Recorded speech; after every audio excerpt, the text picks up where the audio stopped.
What would safe enough really feel like? Maybe even what would it feel like to feel safe at all? And once you begin to start feeling that safety, that's not the destination. We're not here talking all week long about safety and about being safe so that you can arrive in some kind of special cocooned safe space that you never have to leave. It's the launch pad. It's the place that your rocket ship can take off, break orbit, and travel the universe, changing the world and all of creation with the amazingness that is you. And that all starts from safety, not ends there. Let's talk in more detail about that. Hi, my name is Steve Kidd. I'm a third generation minister, international best-selling author of 39 books and counting. I've had the wonderful privilege of working with around 5,000 people, helping them write, publish, market their books to bestseller, and everything that goes beyond that. But what I really am and always have been is really the architect for your visibility, the clarity coach that really helps you define, know, and live in your passion, your purpose, what you were created to be, who you were always meant to be. I'm not here to turn you into something that I want to see you be. I'm simply here to just help you be the best version of you that you can be in this amazingly wonderful day that we call today. It is just the greatest thing to be able to have a day that is known as today. Because when we get to tomorrow, which is not today, but when we get there, tomorrow will then be today, and today will be yesterday. I love reminding us, as my good friend Ernie Villanueva always said, yesterday is a canceled check, tomorrow a promissory note. Today is literally the only legal tender that you can spend. Today is the day. Today is your day. I remember, oh gosh, it must have been my fifth or sixth birthday. It was way back. I got a Dr. Seuss book, and it's specifically a birthday book. And I'll never forget the phrase in it, today is your day. And I don't know that I could quote you anything else from that book, even though I've read it thousands of times as a child. And probably if I brought it up on my computer, I'd be, oh, yes, and this, but I'll never forget that. Today is your day. Yeah. This is the day you can spend, you can use, you can be a part of today. Yesterday's gone. We cannot change it, not 100, not 1%. None of it. It's over. We can impact the effect that yesterday has on today by making different choices, by apologizing for things that we didn't know better or that we intentionally did bad. Okay, there's all of those sides of the equation, and we just take that truly right perspective of ourselves, and we move into the day and we say, hey, look, if you blew it, just acknowledge, hey, man, I blew it. And I'm really sorry, and I'd really like to do something about that. If that's genuinely where you are. If, on the other hand, if you don't really feel that, don't do it. I don't know about you, but there's nothing worse than somebody who's apologizing for something because they're supposed to. You remember when you were kids, if you had siblings? I mean, if you grew up as an only child, this one you probably, well, hopefully you don't have memories of this because then that would mean you were fighting with yourself or the dog, okay? But for those of us that did have siblings, do you remember the times when your parent told you, go apologize to your brother? When I became a parent, I adopted, and I don't know whether it was good or not. I don't know whether I can give myself credit for it. I liked it. Made my parenting style easier. And I know a lot of my kids really leaned into it. But one child would come around to you and it's like, they blah, blah, blah, blah, blah, blah, whatever it might be. And, it used to be that I was like, I would, kind of force them in that typical parental situation where it's like, you know, come here now. You go tell your sister that you go tell your brother, whatever, that you're sorry. And they, maybe very begrudgingly, I'm sorry, right? And that's how it was.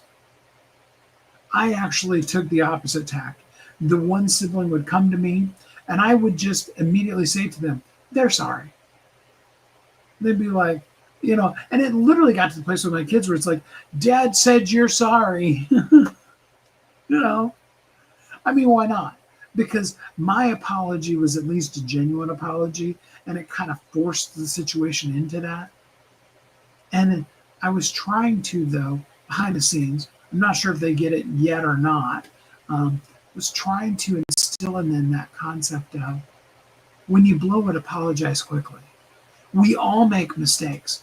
I've told people that work with me and folks that have been in and out of the company, my goal is never perfection. I mean, I've lived in that space and we've had even a whole live that we talked about that people that expect you to be perfect and getting to the place where you are convinced that if you don't hit absolute 100% perfection, you're a complete loser. 1/1 billionth of a percent off and you have completely failed. And I've always instilled in people, it's like perfection isn't really what we're going after. We want to do our absolute best, always, every single solitary time. We want to do our dead level, absolute, total best and give our all into it. Absolutely. But we're going to make mistakes. We're going to blow it. We're going to fall short. We're going to have all of those human frailties that are in there. And what our real goal is that we want to be willing, quickly able to fix it and make it right so that the client loves what they've got. Not so that they can come back and say, oh yeah, they were polished and perfect and they did everything absolutely 100%. They never ever made a mistake. I don't really even want the pressure of that.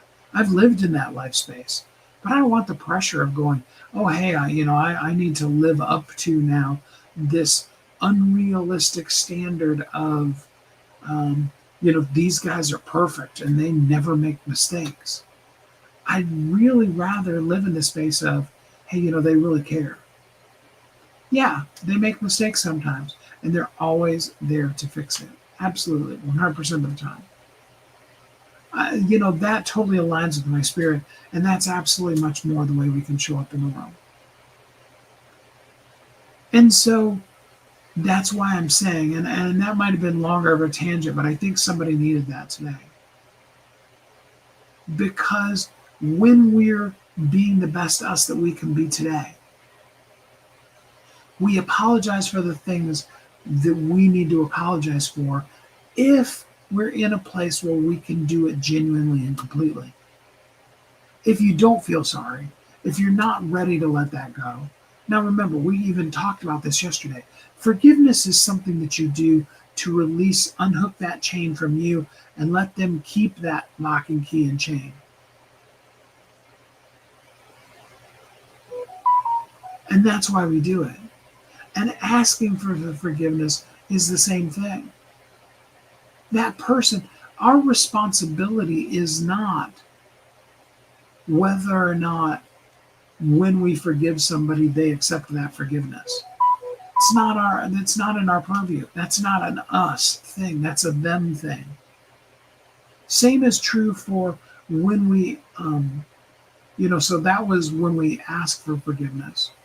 When we forgive somebody, it's still not in our purview that means that somehow they're going to change it all. And here's the harsh reality, and I'm sorry for this. I wish that I had the magical power to impact it. But even God doesn't mess with free will. Everybody has a choice to be as much of a jerk as they want to be. That's the way that the entirety of all of creation was created. Adolf Hitler had the choice to be Adolf Hitler. And he chose every step of the way.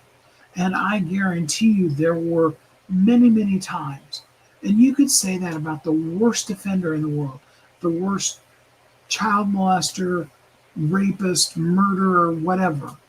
There have been times all along throughout the way. And they can see the error of their ways and change. Because that's the way things are set up. And the truth of the matter is that when we forgive somebody, most of the time, unfortunately, and this is horrible to acknowledge, but it's real. And in order for us to get to a place of really being safe, we've got to acknowledge these things. We forgive, we release the chain. And we also accept the fact that trying so hard not to curse, and some of these just really need curse words, that jerk is going to be as big of or more of, because they practiced at it, so they're even better at being a big jerk, after you forgive and release them as they were beforehand. It's not going to change them at all. Because the other side to that equation is an abuser. An abuser comes into your life, abuses you, and it doesn't matter whether we're talking physical, emotional, even spiritual abuses, financial abuses, okay? Doesn't matter what aspect they abused you. The abuser comes in, they abuse you, and they move on. And they're living their life. It has no impact on them at all. Most of them don't have the emotional integrity or any of those kind of things. That's why they are okay creating those abuses to begin with. And that's before you get into whether or not they're a sociopath or a narcissist or any of those kind of things we talked about. And so we hold on to it. And that's why I'm saying forgiveness is unlocking the chain from you. Technically, they're dragging that chain behind them, but they don't know it. It has no impact on their life. It may have an impact on their eternity, but it doesn't have any impact on their day-to-day life. In fact, many of them, I still kind of want to say most of them, they probably actually enjoy it and are looking forward to the next time to be able to get to do it. Hard, harsh, I know, but that's really the way it is.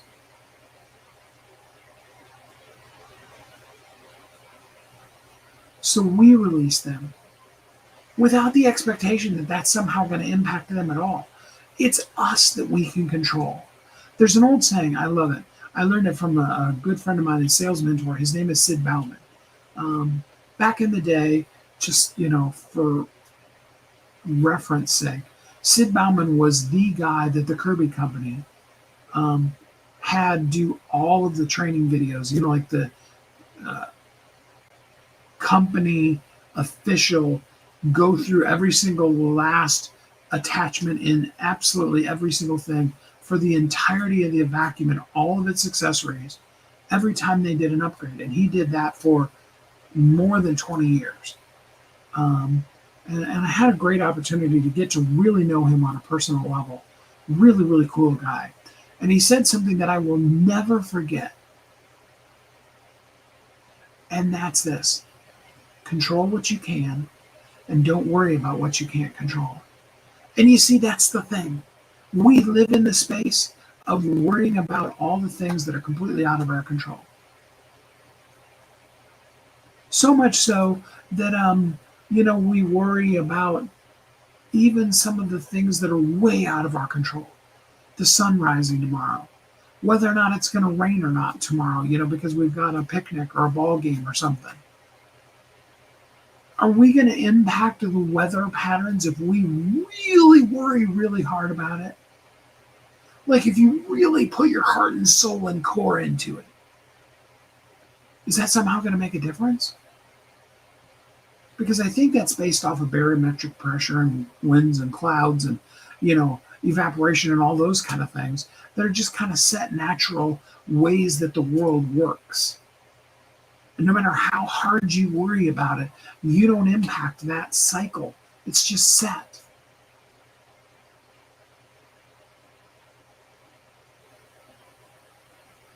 And I know I just felt it. Maybe it was my own, but I felt it somewhere out there in the universe And it may be 10 years from now that you're listening to this, that this was the click for you. But you needed to hear that.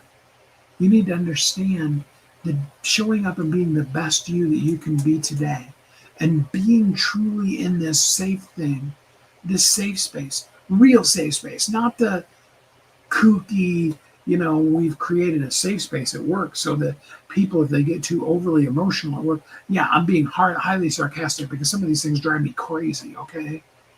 This is about as close to political as I'm ever going to get in any of these lives. Work wasn't designed to be, fun. And I grew up, in the heart and soul of, before the dot bomb, where internet companies, they were throwing money at us left and right. I know you're like, how come you didn't make millions? That's a whole different discussion for some other time. And yeah, there were all kinds of those tech gurus that had, a Kager or, like a Kegerator, the earlier versions of them, or, a refrigerator or whatever, right there in their office, and they drank all day long. And they thought work was a great big party.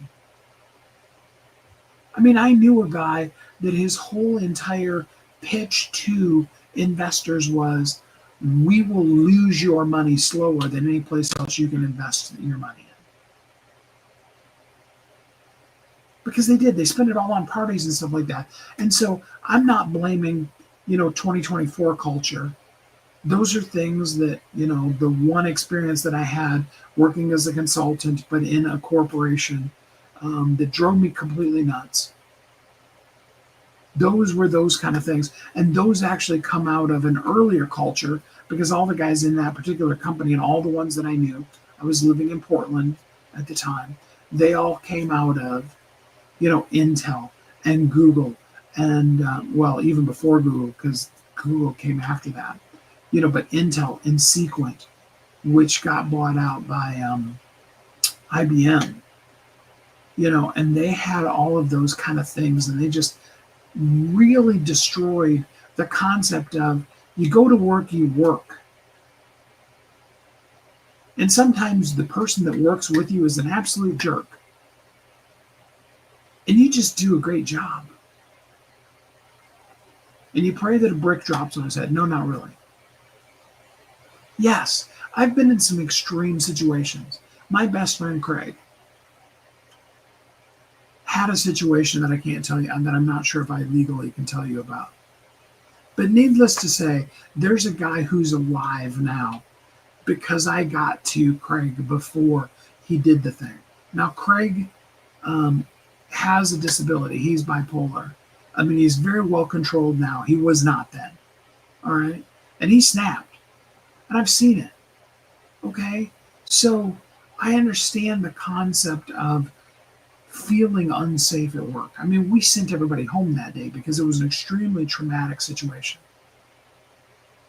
But when I talk about a safe space, I'm not talking about something where, whatever kind of thing, because I'm going way too deep into political and I really don't want to go there, makes you feel something and you need to take a time out at work. Let's grow up and be adults, people. Okay? We put our 5-year-olds in timeout to go think about how they acted and come back and be different. Not to be in timeout so that they can deal with emotions. Let's get back to the place where we're teaching people how to have experience and work through their emotions. That's where you're going to be in a safe space, is really truly dealing with those things, learning the secret of, and yeah, I went really, really overboard with this. But you need to really understand the concept of learning to control what you can and not worry about what you can't control. Because we want to control everybody else's shiz, right? Here's the problem with free will, and I've said this all, and I warned you up front, I'm a third-generation minister, so some of this stuff pops out of me. Here's always been the problem that each of us has with free will, myself included, 2 hands up, all 10 fingers pointing at me, okay? I'm just as guilty as everybody else is. What all of us want is 100% free will for ourselves. We want to be completely free to choose to do anything, good, bad, or ugly, that we want to do. And we want to have the final say over everybody else's free will.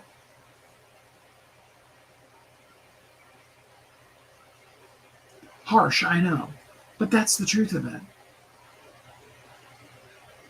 Now, yeah, that doesn't erase all the things I've said about the narcissist and the abuses and all those things, because trust me, I've been there. I carry the scars of that.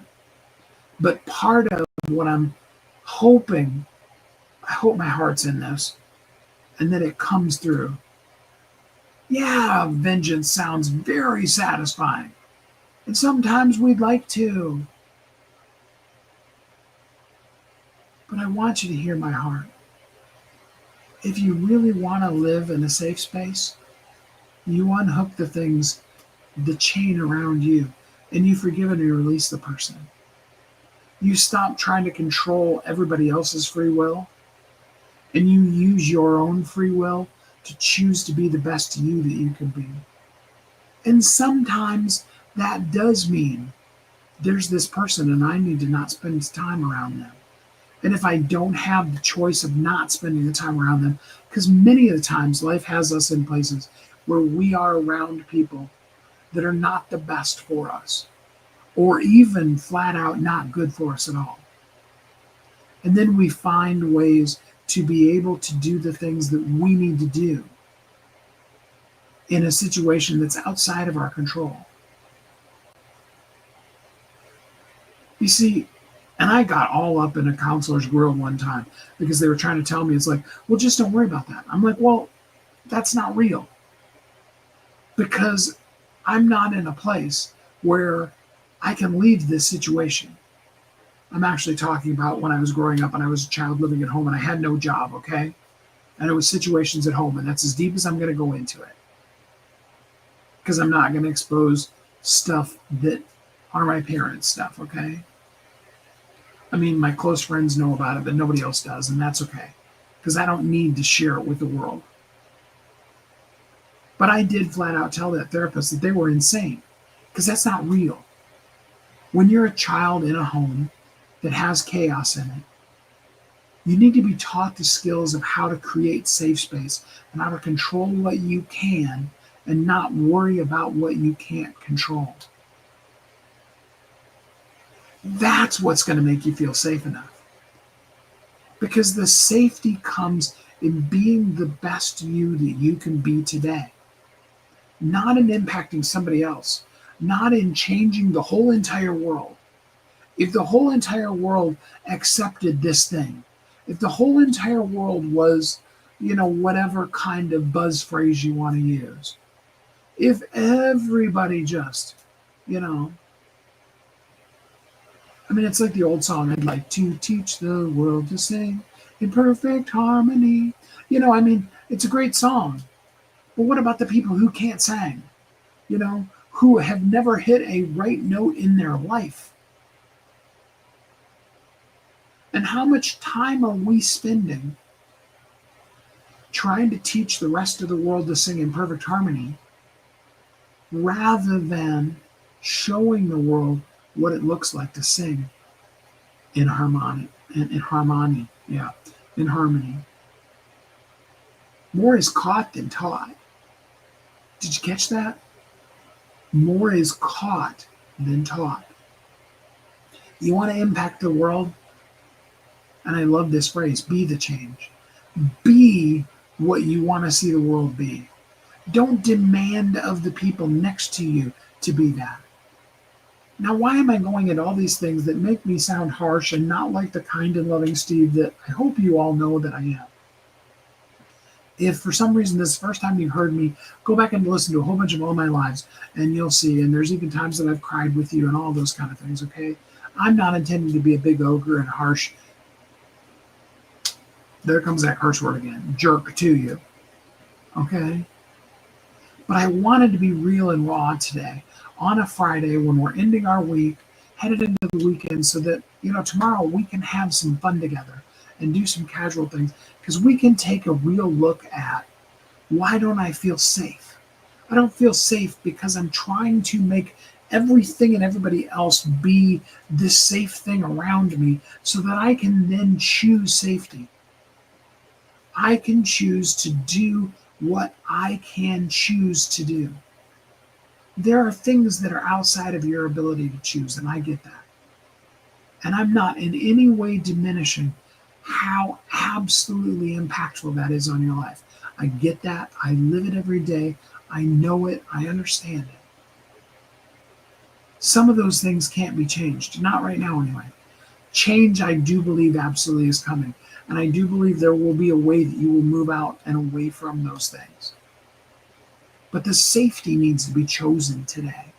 And that you can choose. How do I show up as the best version of myself while it's called today? How do I spend as little time as possible with that negative influence?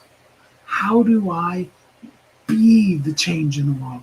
How do I show the world the person that I want the whole world to do? If you want to teach the whole world to sing, then sing. That's right. You want to teach the whole world how to sing in perfect harmony? Sing in perfect harmony. Don't demand somebody else do it and learn how to do it. Do it. You want to be the most powerfully impactful coach in the world? Show the people in your life. Don't tell them. There's an old saying, well, I don't know how old it is. I learned it from the original director of the original founder and first commander for the Navy SEALs. I didn't learn it from him specifically. I read it in his book, okay? Wanted to be sure I was clear there. His name is Richard Marchenko. And he says an amazingly great thing that has stuck with me forever. We lead people. We manage things. If you want to help your people, create a system. That's why I love that Patricia's on here every day with us, because Patricia's the systems girl. I am not, okay? I'm a visionary, a manifesting generator, spinning 1,000 plates going all at the same time. And even right now while I'm talking to you, I've got 15 other things going in my head. And that's just how my brain works, okay? And some of the times when I go off on a tangent, and articulation programs, different AIs, they look at it and they go, man, you need to. And it's like, no, that's not who I am. So I'm just showing you the real. Okay, and that's where the systems are. The systems are the managed things. And you need a Patricia or somebody like her in your life to help you systematize the things. But we don't systematize the people. We offer a system to the people. And then we show them, not tell them. Again, remember I said earlier, more is caught than taught. And the way they catch it is by seeing you do it. You remember the old parental phrase, do as I say, not as I do? How can we expect our children? And I never had a problem with smoking, but I'm going to pick on this one because that's the generation that kind of came out of. How can we expect our children to not want to experiment with whether it's smoking or drinking or whatever? And I'm not putting any of those in critiques. I'm just saying that if it's something you don't want your children to do, how do you expect that they're not going to be curious and want to try it if you do it? You see, we're leading them to the belief that once I get to a certain place, then I will be old enough to do XYZ. Curse, swear, overeat, smoke, drink, party at all hours, work 90 hours and be a workaholic. Right? But then we tell them, oh, no, don't do that. You need to have work-life balance. You need to be more balanced than what I am. You can tell them that until you're blue in the face. If you're not showing them that, it's falling on deaf ears. We lead people. We manage things. We create really great systems. That's the things that we can offer to the people. And we offer it to them by doing it and showing them it works. I got news for everybody that ever will listen to me that's a Christian. You want to save the world? Go out and live like you have an amazing life, like your life has been changed, like you've got something really super cool going on that they want to be part of.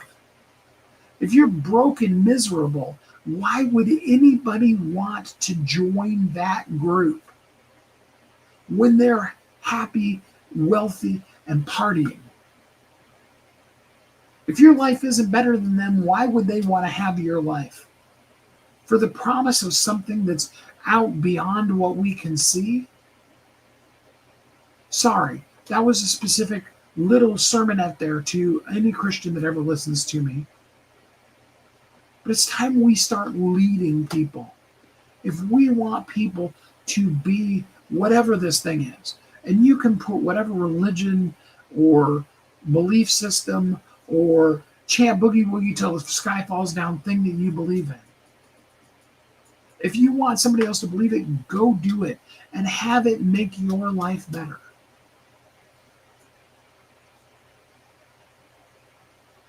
Because if you're a miserable cuss, why would anybody want to live that? Really? If you're a grumpy old thing like feel like I sound like today, and I hope I really am not coming off that way, but that's how I feel about myself right now.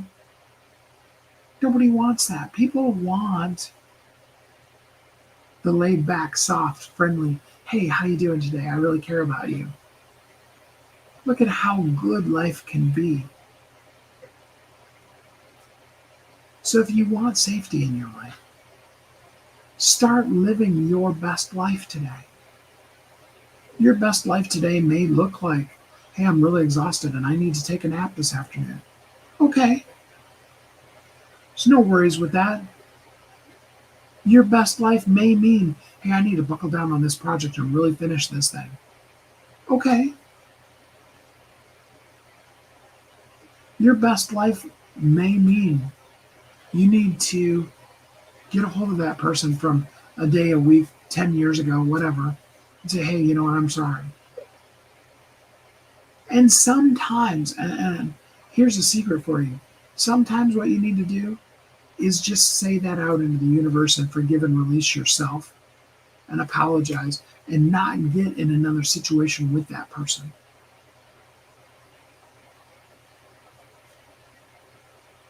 Yes, it's a blessing to do exactly what you choose. To maximize while it's called today by being the best you that you can be today. If you're sickened in the hospital in a full body cast, and the nurse has to come in to hold the water for you every time you want a sip of water, or to change the channel for you every time you want to watch a different show, you're pretty limited on the best you that you can be. But you could get extra sleep. You could listen to audiobooks. You could choose to watch a show that makes you feel better about life than the one, something that you're like, man, I don't even like this show and I'm just not going to change it. I'm just going to sit here and be grouchy about it.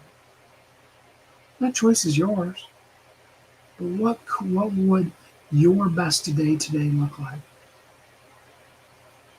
I hope it involves wiggling your toes in the grass. I want for it, really selfishly, for you to come join us in Visibility Amplifier community. Visibilityamplifier.com will get you there. And to let us be the safe space for you to just be able to experiment and say, hey, I'm going to try on a few hats because I don't really know what the real me is. And if you need the help, Patricia's got the systems and I've got the ability to be able to help you really, truly be led to your passion and your purpose and the real you that you want to release and unleash out into the world. Because clarity is powerful. I see your heart. You want to connect with people. but you're not doing anything to connect with people. Maybe you're lacking the consistency. Maybe you do a post every randomly and your heart is showing up, but you're not doing it in a predictable manner. And most of the time, what you need is clarity. And just as we talked about yesterday, that comes from being in a safe space and also creating a safe space. They go hand in hand. Clarity creates the safety. Safety allows you to get it clearer. And they just kind of feedback loop on each other and get more and more and more and more. Today's your day to maximize this amazing thing that we call today. Tomorrow's a promissory note. It'll get here and be today far too quickly. You lament doing dishes, you still get to choose clean dishes. You also get to choose that you can have dirty dishes. You could also choose, I actually know a lady who turned the entirety, and granted, dishes was literally a PTSD flashback for her because of some things that happened growing up. And she learned how to turn dishes into the absolute sanctuary moment of her day. She got specially scented dish soap that made her feel better just the minute she smelled it. And she put up fragrant candles. And she had specific music that spoke to her. And she listened to the music and blocked out the whole world. And she went out and she bought a really special kind of, I forget if it was a mitt or what, to wash the dishes with. And it kind of felt fun. It felt almost a little bit like playtime for her. And it became the time in her day that she looked forward to. Not because dishes became any more fun, really, but because she reframed it. She controlled what she could and didn't worry about the things that she can't control. When you feel safe enough to step forward, you'll step forward.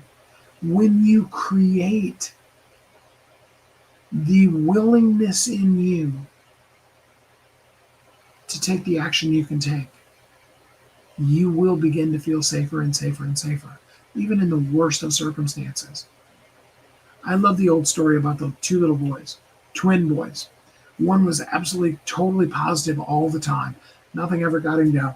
And the other little boy was absolutely totally negative all the time. Nothing ever made him happy. And the psychiatrist took them, and he took the negative little boy and put him in a room with every single thing a little boy could ever want. Every toy, every candy, every treat, every video game, every television show, everything that he ever had imagined ever wanting. Every single last one of them was in the room. And he put him in there by himself and closed the door and left him there. He took the positive little boy and put him in a room that was waist deep in horse manure and left him in that room, closed the door and left him in there. Waited for about a half an hour. Maybe it was even an hour. Went back. First he went into the room with the little boy who is always negative and had everything a child could ever imagine. And he was sitting in the middle of the floor, throwing a tantrum, crying and angry, with a strewn pile of broken toys around him. And he had a whole long list of all the things that, when the psychiatrist asked him, that he needed, that he didn't have, and how things just weren't good enough. A whole list of complaints. The psychiatrist then moved to the room with the positive little boy, a room full of Benuri, right? And the little boy was in there just gleefully, just flinging the manure all over the place.